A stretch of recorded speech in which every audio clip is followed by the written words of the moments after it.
Hiya, I'm Jasper, and welcome to your video review for The Expanse Season 4. As always, I'm going to give you the good, the bad, and the furry. So, to start off with, the furry.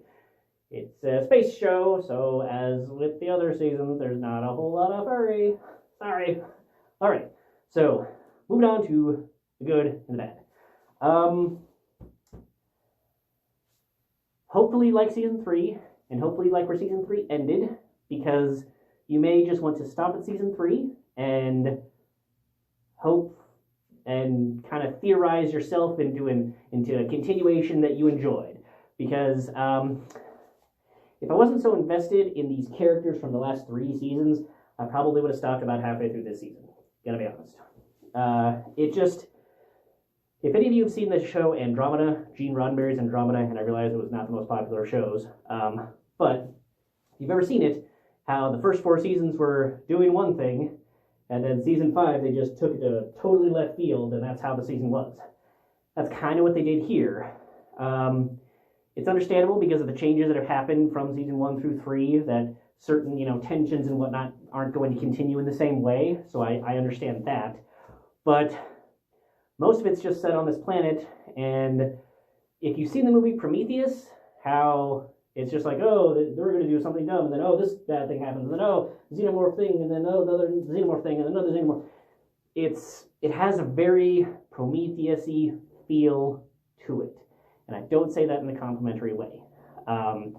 It seemed like a bit of a survival horror season that really didn't capture my interest until, I would say, maybe the last episode or 2. So, if you're really invested in these characters like I am, then, stick it out. You'll actually start to kind of care and want to see how things conclude by the very end of the season, last episode, maybe 2. But if you really liked how Season 3 ended, you may just want to skip Season 4. I don't know how Season 5 is yet, so maybe Season 5 will turn things all around, so stay tuned for my review for that, and maybe if it's out already when you see this, just click on Season 5 review and decide if you want to slog your way through Season 4 or just skip it entirely. But, yeah, CGI, still excellent throughout. There was, I think, less of it than Season 3, but any CGI that they showed always looked realistic. They had the good perspective. The quality that you've come to expect from this show, you see in this show. And the characters are still consistent with what they would do. I feel like they're kind of like how in last season there was a couple characters who you're like, why don't you just show that guy or have a scene with that character instead of just kind of referencing them off screen.